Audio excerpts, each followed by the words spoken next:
The Denver Broncos have officially been eliminated from the playoffs, so we're going to examine how we got here, what big decisions are coming, and why Broncos fans should have some hope for the future today on the Locked On NFL Scouting Podcast. You are Locked On NFL Scouting with the Draft Dudes, your daily podcast for NFL and college football scouting. Part of the Locked On Podcast Network, your team every day.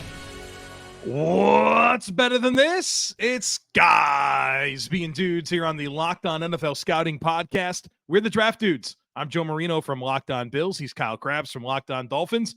And we are your NFL experts here with you daily to talk team building across the league on the Locked On NFL Scouting Podcast with the Draft Dudes, part of the Locked On Podcast Network, your team every day. We'd like to thank you for making Locked On NFL Scouting your first listen every day, and a big welcome and shout out to our everydayers. You know you are. Those of you who never miss a single episode, we appreciate y'all being here very, very much. Today's episode is brought to you by FanDuel. Make every moment more. Right now, new customers can get $150 in bonus bets with any $5 bet. That's $150 win or lose. So visit FanDuel.com/lockedon to get started.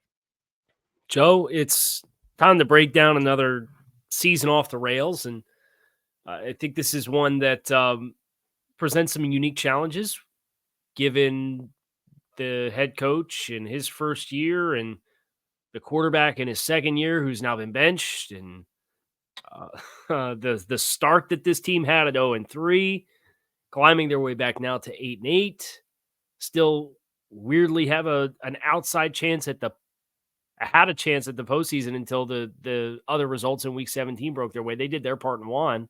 Mm-hmm. But this is a bit of a messy situation here for a team that has a lot of investments in a coach and quarterback that very clearly did not mesh.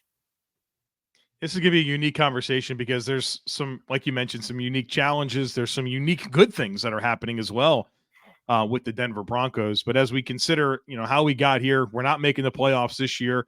And you mentioned the 0-3 start. I mean, really a 1-5 start. You got into this huge hole early on in the season, and everything's new, right? Sean Payton's the head coach, a new offense, Vance Joseph taking over the defense, and you had some bad losses along the way. I mean, in that 1-5 start, you lost to the Raiders. That was the first game of the season, with McDaniels and Jimmy G. The Commanders is a bad loss. The Jets is a bad loss. You had a late season loss to the Patriots. So you had some goofy losses along the way. But I feel like the 2023 Denver Broncos, their season came down to giveaways and takeaways. This team had 6 games with more than one turnover committed on offense. They were 0-6 in those games, Kyle, when they committed more than one turnover. On defense, when they had 7 games with more than one takeaway, they were 6-1 in those games. Yep. And so this was a story of takeaways and giveaways, and when they came and when they didn't come, that's when the Broncos found their wins and losses. And we're going to get into some conversations about the sustainability of what their process was for winning games and what Russell Wilson was in that decision. But I think it's an early hole, and then it was just about when the giveaways were coming in hot and when the takeaways were coming in hot. Yeah, and it was a lot of one in the 1-5 start, and then the next 5 games that they won in a row, it was a lot of the other, right? Yeah. Like they were crushing it 5, 4, 3, 3. Right. You're going to win games like that, right? Right. But Denver's a team that spent a lot of money too this offseason. I mean, you think about the dollars that they spent on Zach Allen on the defensive line and the dollars that they spent on the offensive line with Mike McGlinchey and Ben Powers as 2 big money contract additions to this group. You probably don't feel too great about being 26th in yards offensively. You probably don't feel great about averaging 4.1 yards per rush. That's 18th. That's bottom half of the league. You're 29th in rushing touchdowns. So you're not putting the ball in the end zone on the ground. So you're kind of one-dimensional. Granted, Russ, 26 touchdowns in 15 starts, I think was what the math ended up being. So that's helps to soften the blow. And that's how you end up 17th in scoring offense at this stage. But I would say I don't want to make the entire conversation here in segment 1 about Russell Wilson, but there were a lot of areas from an efficiency standpoint where Russell Wilson regressed versus even last year. Like net yards per attempt is less this year than it was last year. And there was this conversation about how Sean Payton had mid-season talking about how he fixed Russell Wilson. And I think for you to talk about, alluding to us talking about the sustainability of how they played games, it was just an unsustainable model because it was, we're going to send a lot of vertical routes down the field. And if our first read's not there, then we're just going to scramble around the backfield and then dump it off to the back underneath. And he's going to get us a first down because everybody's syncing with everything that we're throwing down the field. But also get sacked 10% of the time, right? Along the way, right? So that had to kill the yards per attempt. I mean, his yardage loss for sacks had to be amongst the highest in the NFL. But yeah, that high variance script of play was not very strong as Kyle calls a timeout. Take it a timeout. So Russell Wilson's been in the league 12 years, right? Mm-hmm. Before he got to Denver, he had never had a season with net yards per attempt under 6. And he only had 2 seasons with a net yards per attempt under 6.45. Okay. And that was 2017, he was 6.14. And then, only 1 season under 6.45. And he has 6.46 in 2020, was his next lowest in 10 years in Seattle. His net yards per attempt in 2022 was 5.87, and his net yards per attempt in 2023 is 5.72. So stratospheres and lows for a 12-year sample size that he had not reached in a decade. It was just, your touchdown percentage went from 6.3% to 5.8%. So Russell Wilson, part of the equation here, I think in why they couldn't be more consistent on offense, just based on the way that he played. Like you mentioned, Kyle, this team's not good enough on defense, 26th in scoring, 30th in yards. And then offensively, they weren't good enough either. And I look at kind of the run defense and the rush offense as well as is worthwhile talking points. Javonte Williams coming back from the ACL tear. I thought he had his moments, but for the most part, what he averaged 3.7 yards per carry on the season, which is, again, grace for coming off of the ACL, but his yards after contact wasn't like it was in his rookie season, or of course, what we grew to love at North Carolina. And I think you especially don't love that when you consider what is invested in this offensive line, where 3 handsomely paid veterans and maybe your two of your better players are on the rookie deals in Meinerz and Cushenberry. And so I feel like you certainly have the construction of the offensive line you wanted to have for this. And so I think you can get disappointed in the rushing output and the sacks, although I put so many of those sacks right back on Russell Wilson, but also defensively stopping the run was problematic all year. I know that that's exacerbated by the Dolphins having 350 against them, but I thought that run defense was leaky all season long. And, for as much as this 2023 NFL is about throwing the ball, stopping the pass, you still got to run it. You still got to stop the run. And I don't think Denver was good enough in that capacity. Joe, also like to talk about, and some of this, again, talking about offensive issues. Some of this boils back to the quarterback too, but just looking at the distribution and impact from the skill players in the passing game. Have you seen the numbers? I'm quite familiar. Feels like there's a couple guys that deserve some more touches, but and it's also disheartening that Jerry Jeudy had the regression that he had from last year, where it looked like maybe there was a chance for him to turn the corner, where he pushed for 1,000 yards and had 6 touchdowns. Yeah. Well, he's at 2/3 of his receiving yardage production from last year, and he has 1 touchdown this season, right? So that in itself is a flag. He has 51 receptions. If you look at who has receptions in this offense, Cortland Sutton, 58, Jerry Jeudy, 51. Samaje Perine is 3rd on the team with 47, a running back. Javonte Williams is 4th on the team, a running back with 40. Jaleel McLaughlin, a running back, is 5th on the team in targets with 31. Adam Troutman, tight end, 6th on the team with 21. You have to get all the way down to the 7th most receptions for the 3rd wide receiver on the team, and that's Marvin Mims, who generally felt like he was underutilized all season. Yeah, I think you look at Mims and McLaughlin as 2 guys that gave you some more explosive elements and feel like maybe some more opportunity should have went their way. Not to mention, of course, Tim Patrick with another big season-ending injury. Greg Dulcich just played 2 games. Man, we were so excited about him coming out of the summer. So, I think that needs to look different, and I think those are Russell Wilson numbers.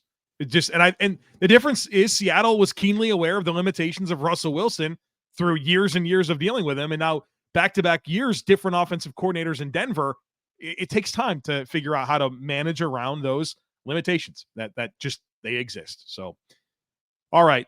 We talked about how we got here, and next we're going to talk about the big decisions that are coming, and there are a lot, as this team is not in a good cap position, has a number of contracts that they need to consider, not to mention a quarterback. So a lot to get to here. Stick with us. But the NFL regular season is wrapping up, but there's still time to get in on the action over at FanDuel, America's number one sportsbook, because right now, new customers can get $150 in bonus bets guaranteed when you place a $5 bet. That's $150 if your bonus bet goes through, win or lose. The app is super easy to use. There's a ton of different things that you can bet on, including live same-game parlays. You can find bets in the new Explore tab, and you can make a parlay in the Parlay Hub, the best way to find popular parlays and more. So visit FanDuel.com/lockedon and make your first bet a layup. FanDuel, official partner of the NFL. So key decisions for the Broncos. Let's start with expiring contracts, because I think that's a pretty, at least in my mind, it's a pretty cut and dry conversation to be had. One big one.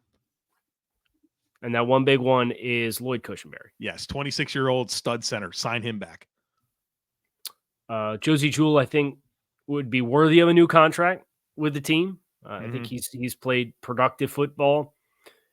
Graham Glasgow as a name, kind of early 30s interior offensive lineman. Pass. That's kind of that's a toxic range for free agent offensive linemen, right? Like it's when you really start to get high variance on if their bodies are going to break down or not. I would probably bring back Fabian Moreau. Seems to have brought some quality reps to the secondary. Yeah, they replaced Damari Mathis with Moreau, and their defense got a lot better. So, yeah. Modest return type deal, but I think he should be back. That's it. Then a lot of these other expiring contracts are early 30s. Yeah, who cares? Rotation guys at best. Yeah. So, Josie Jewell, Fabian Moreau, Lloyd Cushenberry. If it were me, what would you do with Adam Troutman? I find myself pretty unconcerned there. I feel like his most value is to Sean Payton, right? Like teams haven't been lining up to get Adam Troutman as he's been available. You probably sign him, but it's a modest market. Yeah, I'm not a couple $1 million per season. Yeah. Okay. Everything else that they do is going to be a lot more complicated, because everything else that they do is with the assumption that Russell Wilson's not going to be on this roster. Yeah. And that's not a very friendly decision to make for the team. No. And they're minus $17 million in cap space entering the offseason, 28th in the NFL. So we've got to create cap space to operate here. And we'll get to the restructures, Kyle, but I think there's two contracts that something has to happen with. There's no way that you can go into this season with the cap position that you're in, and whether it's Garrett Bolles or Justin Simmons, you have to look at these two deals. With Garrett Bolles, it's a $20 million cap hit next year. And they're in great position with it because they could, and I'm not advocating for this, they could cut him and save $16 million in cap with $4 million only in dead cap. I think that's an extension candidate, right? Like extend him out. You have a ton of flexibility with the 2024 cap hit. So that's going to be a big ticket opportunity to create cap space. I think the same thing with Justin Simmons, where he's got an $18.5 million cap hit. They could cut him, not suggesting they do, and free up $14.5 million with less than $4 million in dead cap. So I think those two players, when you're talking about how we're getting out of the cap hole, I think I look at those two contracts and I get an extension done to spread out some of that 2024 cap, which is very, very manageable based on where they're at with the structure of the contract. I hate to bring this up too, but the Tim Patrick contract is another one that he's on the books for over $16 million in cap hit. You can move on and save $10 million. Got to do it. He's been hurt the last 2 years. Yeah. Like season enders the last 2 years. Significant, yeah. So I think that's the right dominoes to invoke, and they can restructure a couple of their big free agent signings. They can restructure Zach Allen and save just over 7. They can restructure Mike McGlinchey and save almost 10.5. They can restructure Ben Powers and save 7.25. So they can open this up quite a bit. Yeah. And if you moved on from Tim Patrick and hypothetically Garrett Bolles, it puts you in a position to post June 1st Russell Wilson and be able to field the vast majority of the rest of the team. The challenge with doing the post June 1st cut is you have to have the space available to accommodate the entire cap until June 1st. Yeah. So like there's still going to be an urgency here to do a lot of this reshuffling, just because I think the total dead cap for Russell Wilson is $85 million. Yeah. That they're going to split over 2 seasons. They made a choice here, and I don't think it was the wrong choice to trade for him and give up what they did. Okay, we will not make that look good. But I give them credit for not clinging to mistakes, because I don't like the trajectory with Russell Wilson. I think taking the opportunity to get new at quarterback is the right move. But it does complicate their cap and whatever. That's the situation that they're in. But they got to pull these levers. You mentioned cutting Garrett Bolles. I would extend him instead of cut him to spread out the cap. But they can get to where they need to from a cap position here. But like the other big decision here is I think they have some extensions that they need to look at for young players in Quinn Meinerz and Patrick Surtain. Surtain, 5th-year option, $15.8 million. I've seen enough, right? Like extend him out and never have that as your cap hit for a season. In addition to Quinn Meinerz, I've seen enough there where I'd want to get him extended as well. So those are other areas where I look at for getting the cap space. But like, for as much as we've talked about these big decisions with big contracts, restructures, extensions, all of that, their biggest thing they got to figure out is their quarterback. And right now they're entering the draft with the 14th pick. And this is going to be a fascinating dynamic where I feel like the top of this quarterback class is really, it's Caleb Williams, it's Drake May, the JT Daniels. And then there's this group of quarterbacks like Bo Nix or Cam Ward, Michael Penix, that have kind of that next tier buzz. I wonder how interested Denver's going to be in one of those types of players, or is there some veteran out there that they're going to want to bring in? Like, who knows whether that's an Andy Dalton type player or Tyrod Taylor, like just somebody like that as a bridge quarterback. They have to figure out their plan at quarterback. And they're not sitting there with the top pick. Come on, it can't be Jarrett Stidham, right? Well, maybe it is. I don't know, From man. a financials perspective, he's on the book for $7 million. It's 35's going to be on the books for Russell regardless. It's a $42 million quarterback room. Brother, that's tough, man. That's a tough sell. It's going to get worse before it gets better in Denver. Let's be honest. You got to do something else too, man.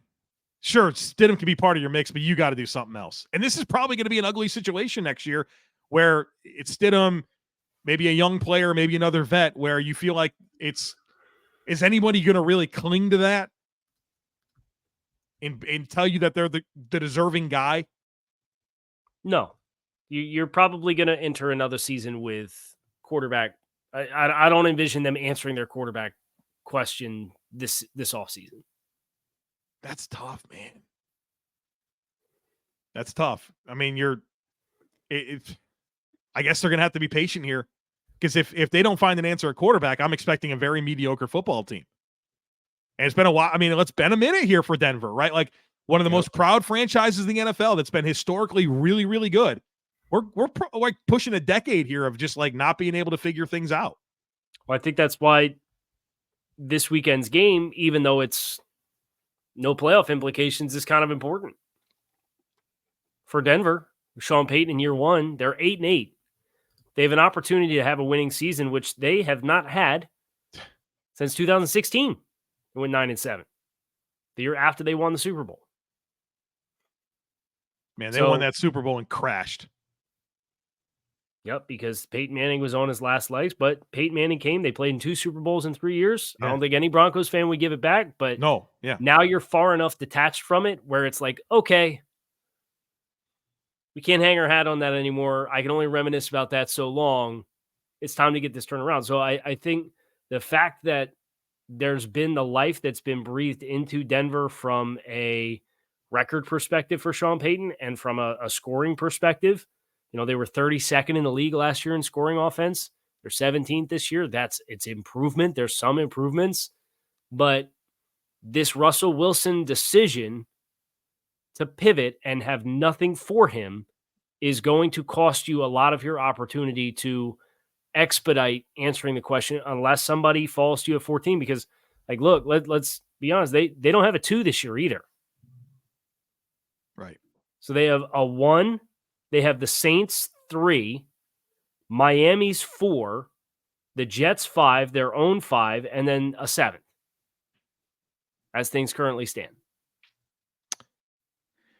Well, we'll try to make this conversation more positive here in the next segment, which will be the Levy Grail component of it. So be sure to stick with us. But, folks, you got to check out PrizePicks. PrizePicks is the largest, most exciting, most fun, easiest way to play daily fantasy sports. The format is incredible. I love it. It's just you against numbers. It's not you against thousands of other players, including pros and including sharks. It's just you against numbers. Here's what you do. You select 2 or more players.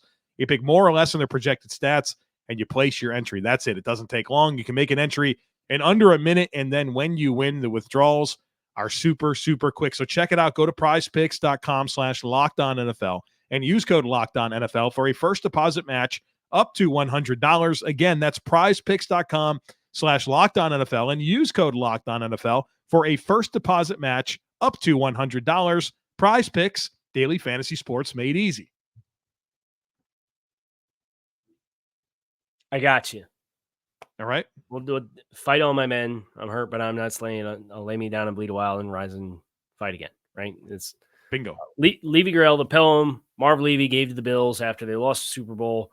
It's your rallying cry to get up and we're going to try again. Right? And if you need reasons to be optimistic, I have a reason for Broncos fans to be optimistic. Okay. We're talking about signing Lloyd Cushenberry, and it's an interior offensive line spot, right? Shouldn't be overly financially detrimental to do. This group is going to finish this season up front with 4 guys that took over 1,000 snaps together in year 1 of a new offensive system. Next year's year 2. Hopefully Javonte Williams gets a year fully recovered from the injury, finds some of his explosiveness back. But Garrett Bolles has taken 100% of the snaps. Lloyd Cushenberry has missed 3 snaps this season. Ben Powers has missed 5 snaps this season. Quinn Meinerz has taken 97% of the snaps. He will go over 1,000 if he plays the whole game against the Raiders. And Mike McGlinchey needs 54 snaps to go over 1,000 for the season as well. We've gone through some teams on this list that have 18 different right guards in a season. Right. At the very least, from a foundational year, you got something to hold on to and say, that unit's going to be really good next year because they played together all year. They got the reps. They understand the scheme. Now let's take the year 2 jump. Yeah, it's funny. It feels like NFL teams that we've studied so far have either had wonderful continuity with the offensive line or everybody's hurt all the time. Like, it can never be the middle ground. And Denver's been a team fortunate to have their guys for, really what they wanted this season. I think it's a great place to start the conversation with Denver. And, they do need the quarterback, but whether it is the offensive line or you look at some of the skill players, you feel pretty decent about it, right? Greg Dulcich coming back, a bright young tight end. Marvin Mims looks like a nice player. Cortland Sutton is still a very opportunistic playmaker down the field. You got this Jaleel McLaughlin that's been a spark plug for your offense.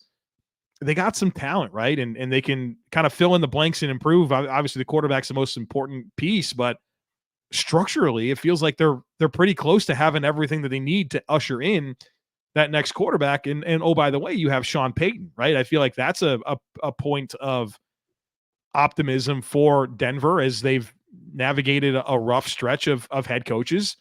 It feels like they got one. And I don't know that, Frank Clark and Randy Gregory might not have many kind things to say about Sean Payton, but I think his resume kind of speaks for itself. And I think the turnaround year over year, the growth is obvious, and that should make you quite happy if you're a Broncos fan. How about the stable of young pass rushers too? Oh yeah. I mean, these young, twitchy Bonitto, Cooper, Baron Browning, who's been banged up and missed a lot of time. He's only played about 400 snaps this season. but when he's out there, Drew Sanders as a hybrid type player who I think has some appeal to potentially be a part of that group as well. It's an exciting young group that's had a lot of flashes. Super fired up for Jonathan Cooper. I liked him a lot coming out of Ohio State. He's been a good player. They very clearly have hit on a type with these edge guys over the last couple of years, and it's paying off dividends. And I think when you take that and you foil that with assuming DJ Jones, who I believe is in the last year of his contract, and Zach Allen, those guys continue to be here, they are going to have a really good idea of who they are up front and what they need up front to kind of stabilize the defensive performance. I think the back end needs some work, but even on the back end, Jaquan McMillan's been a nice find for them too. So they got some young players. I think the front's a great place to start. Maybe you'd like, whether it's Drew Sanders or somebody else, a little bit more of a dynamic player in one of those two linebacker spots between Jewell and Alex Singleton. Maybe Sanders is a facilitator for you to not bring back Jewell. I don't know, but I feel like the front seven's pretty solid for Denver. Now that they kind of worked through that first month and a half of the season, issues just kind of getting on board with what everybody was supposed to be doing.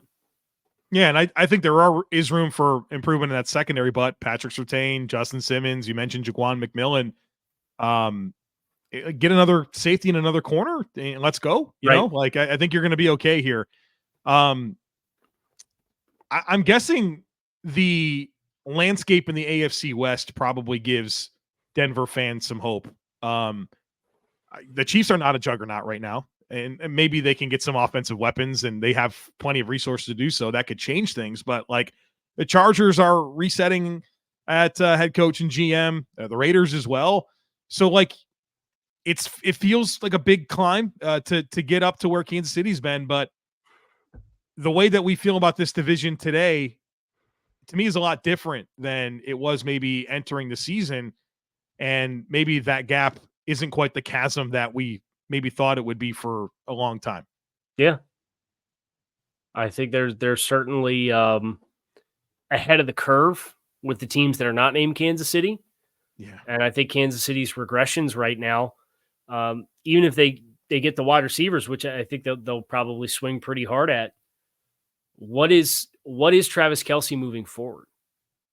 Right? Like there's answers or questions with big time answers that need to be found for Kansas City, that it doesn't feel like that team that's going to just be a lock for 14 wins. And maybe they'll get there, but I think there's a lot that has to change. It's going to have to look different. And Denver played them really well both games this year. Beat them once and took them to the brink the other time, right? At least defensively, they played really good. Yeah. And that's their first win over Denver since 2015. 1, 2, 3, 4. Yeah, it was like a million in a row. 15 games, I think. Ton. So that feels good, right? Like, and your last three have all been either a win or pretty narrow losses against them. So maybe you're doing okay. And you got this ownership, right? It feels like you're not really going to be restricted by ownership, right? They're going to spend, they're going to do what's necessary to fund this football operation to give them a chance. And I think that's a good place to be in. And it doesn't feel like they're getting in the way either, right? Like feel like the leash has been pretty long on George Payton, who's got, I mean, let's share some big hits and some massive misses, but I don't know that he's not going to be back or whatnot. So it feels like there's some loyalty and some money behind what's running this Denver Broncos operation. It's good pair of adjectives for an ownership group, right? As far as for getting the football operations, having a chance to give it a chance to have success. Yeah. That is going to do it for us here on this episode of Locked On NFL Scouting. I'm Kyle Crabbs. He is Joe Marino. You can find us on YouTube or wherever you listen to your favorite podcast. We appreciate you guys checking out the show. Make it a great rest of your day, and we will be back again tomorrow.